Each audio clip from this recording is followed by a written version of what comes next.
welcome, beloveds, to another episode of Ask Dr. Mumbi. My name is Dr. Mumbi Saraki. How you doing? How's everything going? I really do pray that you are well in all your ways and that you're moving into living life truly on your own terms. Really want to thank every single person that supports us on Patreon and sends us love donations through PayPal. We appreciate, love you so much. We do share more shows on Patreon and more stuff. So definitely consider joining if this is your vibe. If you're really on your spiritual awakening and you're making major moves, then that's definitely the community to consider joining at such a time as this. I've been running this series called Ask Dr. Mumbi, where we pick the most popular questions that we're sent and we do a video on them. You can email me, drmumbi at drmumbishow.com. And basically, I've gotten all kinds of questions. But I got an email the other day that kind of had me thinking, like, you know what, let's get deep, beloveds. Let's see how deep this brainwashing, this divisive consciousness is among us. And I really just I actually didn't even know how to respond to this, because this gentleman, long story short, was asking me, why am I inviting and trying to assist our African American brothers and sisters coming home? And I actually want to read some of the email, because I was just like, wow, is this how people feel? I'd love to hear from my African American brothers and sisters how you've been received while when you've come to the continent, and also from my African brothers and sisters. Like, are you guys a bit squeamish about our brothers and sisters coming home from abroad? Where do people lie? Honest opinion. This is just say it as it is. Like this man did. And he says, I was supposed to write you this email 3 days ago, but I just didn't know how to phrase it, blah, blah, blah. So I'm just going to spill it out. This guy is called John Igbo Koi. I have to put him on blast. I have to expose him. And he says, I have a question regarding the African American community. I see you started an organization to help folks return back to the continent. So basically, we've started this relocation service called KARIBU NYUMBANI. It's on Patreon. So if you're looking for, links in the different countries that you're going to, if you're looking for tips, etc., you can join us there. Because we get so many emails every week asking, how do I buy land in this country? How do I move to that country? What kind of permit do I need? How do I get a resident permit? So we're just answering those questions on that platform and helping the people who are literally moving in the next couple of months to kind of find their footing back home. So we started that relocation and we've been talking about it on the show, etc. But get what this guy says. I actually got offended. He went on to say, aside, and it's helping, aside from your organization, we know that the African American community will look to Africa when all hell breaks loose in America. Aside from the expectation, they did it before with Liberia. Did they? I thought all hell didn't break loose in the divide. Anyway, you see, these are people who you don't even know the right. It's so. He says, my question is, how do you vet the people coming in? I'm asking because the state of the African American community, especially with the females, do we really want that amongst us?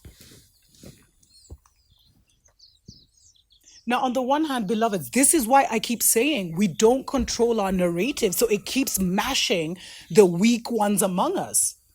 Because everything that Africans are seeing about African American women is like the Nicki Minaj's of this world, the half-naked women. And that is not a representation. The African American community is one of the wealthiest, most educated, most financially liquid, communities in the divided states. And they make big investment. They're doing big things, but they're not screaming and shouting about it. And the mainstream media would never, the Babylon media would never want to cover anything to do with the African American. But all the African American women I know are super successful or super spiritual. They're really on another level. And obviously, this guy who's been watching my channel doesn't understand how you attract who you are. So, but you see, is this a mentality in Africa? Because so much has been done to divide us, beloveds.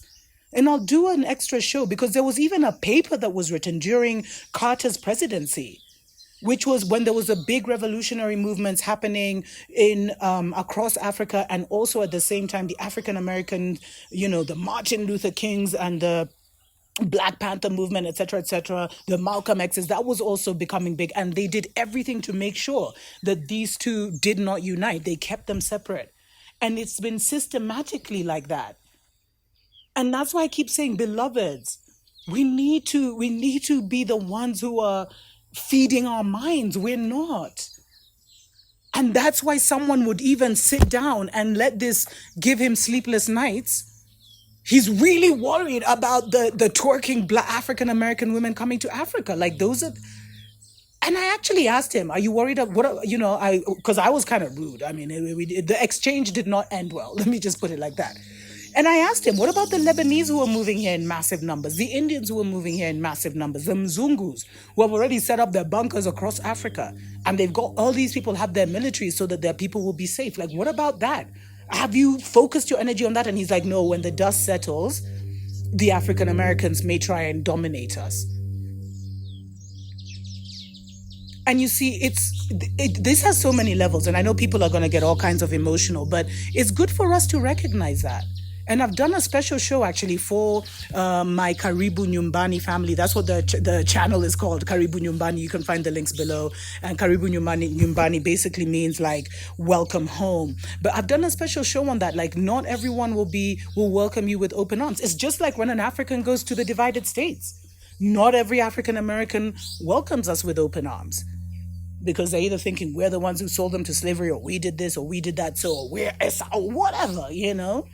But beloveds, for us as a people, it's not even to judge this, Igbo, whatever his name is, but it's for us to see how deep the divisive thinking is amongst us and how deep the brainwashing is. Because everyone has an opinion. Everyone thinks that what they've read and what they've studied is sufficient for them to have an opinion on everything. But most people have been fed by the Babylon system, and they've literally taken in history and everything by the highlights, by what they see on the screens. And this is how Babylon continues to mash us up.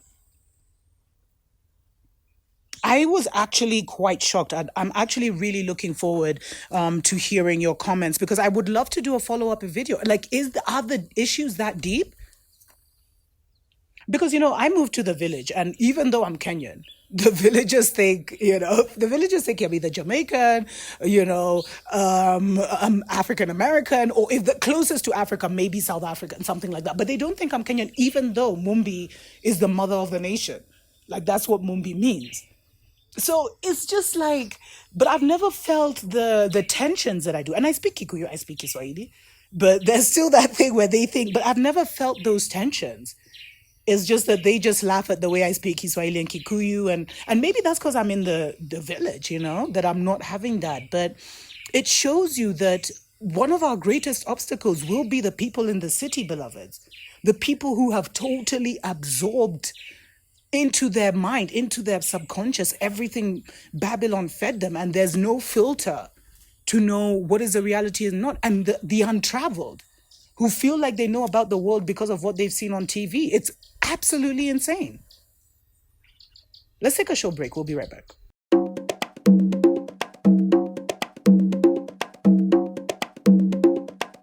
Wake up, wake up, wake up, wake up, wake up. Welcome back, beloveds, to Ask Dr. Mumbi. I'm doing today's a bit differently because I got an email that even I was just like, whoa. It reveals a lot about the division amongst our people that has been done by movies and music videos and, all these kind of things has been done to shatter us as a people. Not only to feel ashamed about ourselves, but to feel shame about one another.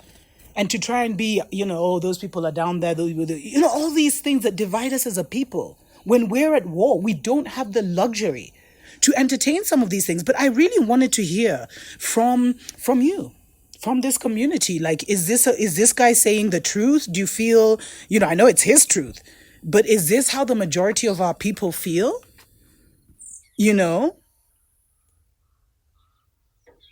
Because he goes on, as he says, I didn't want to give him too much. I got carried away, but he says, you started this relocation service. How are you vetting who's coming? I'm asking because the state of the African American community, especially the females, do we really want that amongst us? Regardless of who or what they are, we must be honest about the situation. And it is my logical and empirical conclusion that African American women, generally speaking, are just not worth considering. Hey, did an African American woman break your heart, my brother? Because this is heavy. I say generally because there are a reasonable small percentage that seem to be living in their right senses, but in mass, these people, male and female, are just trouble. Now, that's his opinion, and it will be interesting to see in the comments. I find so much is revealed of people's state of mind, etc., and where our group think is in the comments. So it'll be interesting to see what people have to say about this.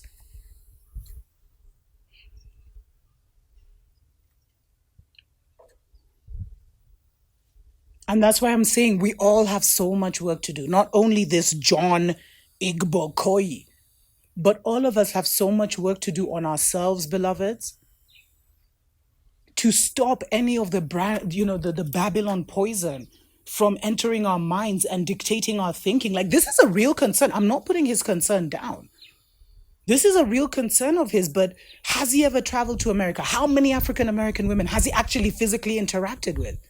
It sounds like his heart was broken or he was rejected, but that's just my opinion. I'm just making fun. But long story short, beloveds, and just to add honest advice to my African American brothers and sisters, and anyone, because it's not just African American brothers and sisters that are moving back, but a lot of Africans who moved to Babylon thinking Babylon had all the solutions, and who actually somehow felt Babylon was superior, and they come back and they're like, oh, the internet is blackout, oh this, oh that. Like, all of us, and especially anyone who has even been in a city, because I think the Babylon poisoning doesn't just happen when you travel abroad, but it happens when you move to a major city, because they're all based on the Babylonian principles. Like, we have to get rid of that mentality, like the people in the rural areas are lower, or the people on the continent, the people here, the people there are lower, the people, and this life is better. Like, we have to leave. And I've done a show on this. We have to confront the Muzungu in each and every one of us, and leave that version of ourselves behind, so that we do not become the new colonizers of our own people. But you see, if our African brothers and sisters really understood just how intense of a war our African American brothers and sisters are still fighting till this day, just to have dignity in a land that was theirs, they would understand that it's the reason that many leaders will spread this kind of propaganda, etc. Because I'd also heard whispers in Tanzania where they were saying, someone sent me an email about that, like too many African Americans are moving there, but it wasn't even that. It was like many are using the one system of registering for language schools, and then the language schools are becoming overwhelmed, etc. But you see, it's like that discouraged people. Like, why so many I think there was a video that was done, why so many African Americans are leaving Tanzania, etc. And you see, we have to avoid these kind of things, beloveds. The reason I'm bringing this low vibe up is because I really want to see where people's minds are at. And I think all of us now just have to move with humbleness and with total awareness. Don't try and bring your Babylonian life or your city life to the rural areas, because that's where you should be planning on moving. Like, the great collapse is coming, beloveds. Humble yourself enough to know that we are all lost, whether we got expensively lost or poorly lost. Some of us got lost in luxury while living in luxury, and some of us, everything was taken and we got lost and had to live below the level of animals where we couldn't even feed ourselves. At least the wildlife can feed itself. But this shows you that we really need to work on ourselves, and we need to be careful what we're feeding the group thought, beloveds. And it's not to hide our true feelings or our true intentions because they're too negative or they're too controversial, but it's to really work on that and investigate that fully. And always make sure you're not coming from a place of ignorance. Because so many people have an opinion nowadays. It's like Babylon has encouraged that, so that it creates a confusion. And the real facts and truth kind of get lost because everyone thinks they know it all. But I think for us who know and are continuing to know, we have to move very delicately and with as utmost compassion, recognizing that the whole world has been blinded. The whole world has been tricked. And as I keep saying, the biggest fight will be among the ignorant among us. Because some just aren't willing to go deeper. Anyway, I'm really looking forward to seeing what you have to say. What would you say to John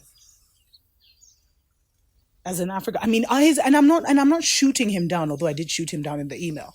My apologies, but I'm not necessarily shooting him down, but I'm just saying, like, we have to be the greatest judges, and I don't want to say policemen because it's such a negative word, but we have to self-control is key right now. That's all I can say. And really making sure you're walking in everything you're saying is in the highest conscious level. Tuko pamoja.